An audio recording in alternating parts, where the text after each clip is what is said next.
Hello everyone, good morning and welcome back to my channel. আমার আজকে নতুন ব্লগে তোমাদের সবাইকে অনেক অনেক স্বাগত জানাচ্ছি। আজ হলো রবিবার, তো ঘরের সব কিছু বাসি কাম কাজ সব কিছুই শেষ। এখন প্রায় 10:30টার মতো বেজে গেছে আর আমাদের খাওয়া দাওয়াও শেষ সকালবেলার। তো যাই হোক, চলো এবার যাবো হলো বাইরে, গিয়ে হলো জাম্বুরা মাখা করবো, বাতাবি লেবু আর কি, যেটা আমরা জাম্বুরা বলি, অনেকে বাতাবি লেবুও বলে থাকে, তাই দুটোর নামই বলে দিলাম। তো যাই হোক, চলো বাইরে খুব সুন্দর রোদ পড়েছে, গিয়ে এবার হলো বানাবো, তারপর খাবো। আজ আর কি সকাল সকাল থেকে সব কিছু কাজবাজ নিয়ে ব্লগ শুরু করিনি, সব কিছু কাজবাজ শেষ করে মানে ফাঁকা হয় তারপরে আর কি ব্লগটা শুরু করেছি।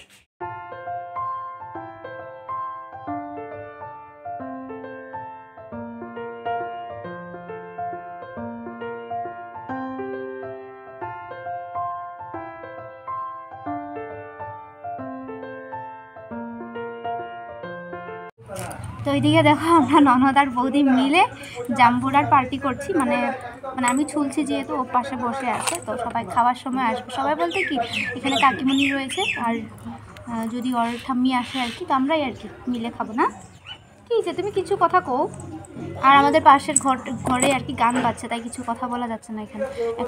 আর এটা পরে এসে না বাইরে বসা যায় না, কিন্তু ভিতরে থাকলে ঠান্ডা লাগে, তাই ভিতরে ছিলাম, পরেছিলাম। এখন বাইরে বসে আছি রোদে, খুব গরম লাগছে। আর এদিকে দেখো গান বাজিয়ে দিয়েছে। তো যাই হোক, চলো এবার চুপচাপ করে খুলে নিই। অন্যান্য সব টক ফলের থেকে মানে টক জিনিসের থেকে সব থেকে প্রিয় হলো জাম্বুরা। আর অন্যান্যগুলোর প্রতি না এতটাও লোভ নেই, সামনে পেলে খাই কখনো, সেটাই ব্যাপার। তবে জাম্বুরার প্রতি যেমন একটা দুর্বলতা রয়েছে, মানে জাম্বুরা নাম শুনলে খেতে ইচ্ছে করে, তেমনটা কিন্তু অন্যগুলো নয়, এটাই হলো সব থেকে প্রিয়। তো যাই হোক, এদিকে আমি মাখছিলাম আর ওকে দেখো দুষ্টুমি করছিল। আর এই যে ফাইনালি দেখো আমার মাখা হয়ে গেছে, এদিকে প্লেট নিয়ে বসে পড়েছি। আর যে যে খাবে সবাই এসে গেছে, সবাই বলতে এই যে আমরা চারজনই আর কি আপাতত খাবো, মানে আমি, দিদা, তারপর হলো এই যে বনু আর কি, বনুর মানে বনু নয় মানে বনুর মা, আর হলো এই কাকিমণি, মানে আমরা চারজন মিলে খাবো আপাতত। আর অল্প এই বাটিত করে মানে রেখে দেবো। ও যেহেতু অফিসে রয়েছে, অফিস চলে গেছে আর ঘরে ছিল কিছুক্ষণের আগে, তো এখন আর কি বেরিয়ে গেছে, অফিসে গেছে, তো ওর জন্য আর কি অল্প রেখে দেবো। আর এদিকে দেখো ফাইনালি আমরা সবাই যার যারের প্লেট নিয়ে বসে পড়েছি। আর শীতকালে না রোদে বসে যে কোনো টক জিনিস আর কি খেতে খুব ভালো লাগে, আর তার মধ্যে যদি প্রিয় জিনিসটা হয় মানে বাতাবি লেবু আর কি, জাম্বুরা আমার ভীষণই প্রিয়। তো যাই হোক, চলো সবাই মিলে আমরা খেয়ে নিই। তো এই যে খাওয়া দাওয়া শেষ, জাম্বুরা খাওয়া শেষ, এবার যাবো হলো স্নান করতে। স্নান করে এসে তারপর আবার দুপুর জন্য রান্না করবো আর কি। তো চলো স্নান টান করে আসি। এদিকে দেখো স্নান করার জন্য গিয়েছিলাম, তারপর ও ডাকছিল, মানে আমি জাস্ট বাথরুমে ঢুকেছি আর ও আমাকে ডাকছিল, আবারও বাইরে মানে আসলাম আর কি। ওইদিকে বাজার থেকে এসেছে, মানে অফিসে গিয়েছিল, অফিস থেকে আসার সময় বাজারে ঢুকে এদিকে অল্প সবজি এনেছে আর মাছও নিয়ে এসেছে। তো যাই হোক, চলো ভালোই হয়েছে। এবার হলো দেখো মাছগুলোকে ঢালবো, আর কি অবস্থা, মাছগুলো না ভীষণ লাফাচ্ছিল, মানে কই মাছ এনেছিল আর কি, তাই ক্যারি ব্যাগটার ভিতর না মাছগুলো ভীষণ লাফাচ্ছিল। তো খুলে নিয়েছি, কিন্তু মানে কাটবো কিভাবে সেটাই চিন্তা করছিলাম। আর এমনিতে তো কাটা যায়, মানে অল্প নুন দিয়ে না অল্প সময় ঢেকে রেখে দিলে তারপর মাছগুলো মরে যায়, তারপর আর কি কাটতে এতটাও সমস্যা হয় না। কিন্তু মেন ব্যাপার হলো এখন যেহেতু আমি মারতে পারবো না, তাই আর কি দেখো দিদাকে দিয়ে কাটাবো। তো এই যে ফাইনালি আমার স্নান দান কমপ্লিট, এবার হলো রান্না করবো। আর এদিকে দিদা মাছগুলোকে কেটে দিয়ে গেছে। তো যাই হোক, এখন প্রায় 1টা মতো বেজে গেছে। আর রবিবার দিন মানে আস্তে আস্তে করছি, সকালবেলাকার কাজ কখন মানে অনেকক্ষণ আগেই শেষ, কিন্তু তারপর অনেকক্ষণ মানে বসে বসে সময় নষ্ট করে ফেলেছি, যার জন্য এখন দেরি হচ্ছে। যাই হোক, ছোটো এদিকে রান্নাটা বসিয়ে দিই। এদিকে দেখো মাছগুলো তো কেটে দিয়েছে, আর আমি এদিকে ভাজবো বলে হলুদ আর নুন মাখাচ্ছিলাম, কিন্তু তারপরও দেখতে পাচ্ছ তোমরা গামলায় একটু খেয়াল করো, একটা মাছ না জানি না কিভাবে মানে নড়াচড়া করছিল, এটা দেখে তো আমি ভীষণ ভয়ও পেয়ে গেছি আর খুব কষ্ট মানে খারাপও লাগছিল যে কিভাবে, দেখতে পাচ্ছ মাছটা কিভাবে মানে নড়াচড়া করছিল। তো ওইদিকে কাটাও হয়ে গেছে দেখো, কাটা, কিন্তু হয়তো বা প্রাণ রয়ে গেছে না কি মানে বুঝতে পারছি না। দেখো কিভাবে নড়াচড়া করছে, তারপরে ওকেও মানে ডেকে দেখালাম যে এমনটা হচ্ছে, কি করব, এটাকে কিভাবে ভাজবো, আমার তো ভীষণ কষ্ট হচ্ছে দেখে।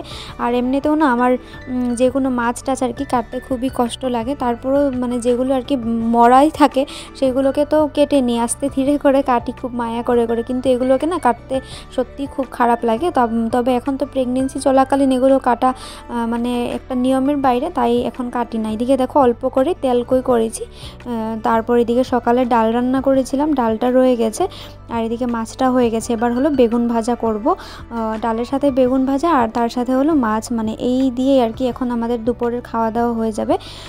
তো যাই হোক চলো, বেগুন ভাজা ওইদিকে কথা বলতে বলতে বেগুন ভাজাও হয়ে গেছে, আরও অল্প মানে ফ্রাই করে নেব, তারপর আর কি নামিয়ে নেব।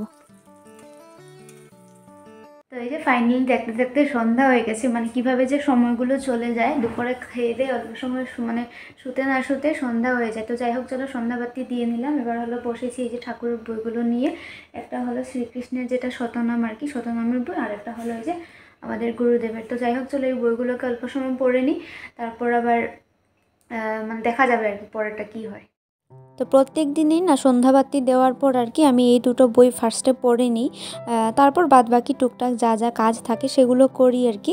আর আমাদের যেটা গুরুদেবের বই, সেই বইটা পুরোটা না পড়লেও হয়, মানে এখানে প্রেগাপ করে রয়েছে, তো একটা একটা প্রেগাপ বা যতটা খুশি ততটাই পড়লে হয়। তো যাই হোক চলো পড়ে নিই। ওই যে আমার বইগুলো পড়া শেষ ঠাকুরের, এবার এসে অল্প সময় বসেছিলাম মানে কি ওই যে ওকে পড়াচ্ছি আর কি, এদিকে ও লেখছে আর আমি ব্ল্যাঙ্কেটের নিচে মানে বসে আছি। প্রচুর ঠান্ডা পড়েছে আমাদের এখানে এখন। কিছুদিনের আগে পর্যন্ত এতটা ঠান্ডা ছিল না, আর ভাবতাম যে নভেম্বর চলে গেল, ডিসেম্বর চলে এসেছে কিন্তু ঠান্ডাই পড়ছে না। কিন্তু কিছুদিনের আগে যে বৃষ্টিটা দিয়েছিল, সেই বৃষ্টির পর থেকে প্রচুর ঠান্ডা পড়েছে। কিন্তু এখন এই ব্ল্যাঙ্কেটটা দিয়ে রাতের বেলা কাজ চলে না, সব ব্ল্যাঙ্কেটগুলো বক্সের ভিতরে ঢুকানো। আর প্রতিদিন ভাবি আর কি যে বের করবো সকালবেলায়, কিন্তু সকালবেলা বিছানা তুলে ফেলি, ভুলে যাই, আর তারপর রাতের বেলা মনে পড়ে। তো যাই হোক চলো, বের করতে হবে। আর এদিকে ও চলে এসেছে অফিস থেকে, 7টার মতো বেজে গেছে প্রায়। এবার গিয়ে হলো চা খাবো।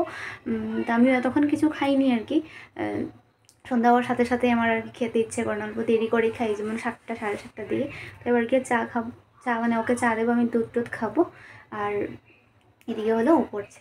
এদিকে ওকে লিখতে দিয়ে আমি চলে এসেছি রান্নাঘরে চা করতে। একপাশে চা করছি আর একপাশে দেখো দুধ গরম করেছি আমার জন্য। আর আজ যেহেতু রবিবার, তাই আর কি ও অফিস থেকে অল্প তাড়াতাড়ি এসেছে, এখন প্রায় 7টা মতো হবে। তো এদিকে চাটা খাওয়া শেষ করেছি, আর এদিকে দেখো আমার মা এসেছে আর সাথে মাসিও এসেছে। মাসি ওই ঘরে বসে ওর সাথে কথা বলছিল। আর মা আসবে শুনে মাকে আমি আগেই বলেছিলাম যে আসলে রুটি করে দেওয়ার জন্য। আমি না রুটি খুব ভালোবাসি, তবে নিজে করতে পারি না বলে ভালো করে করি না। আমি করলে না রুটি শক্ত হয়ে যায়, ভালো করে ফুলে না, নরম হয় না। তো যাই হোক, রুটির সাথে এই যে মাংস খাওয়া হবে।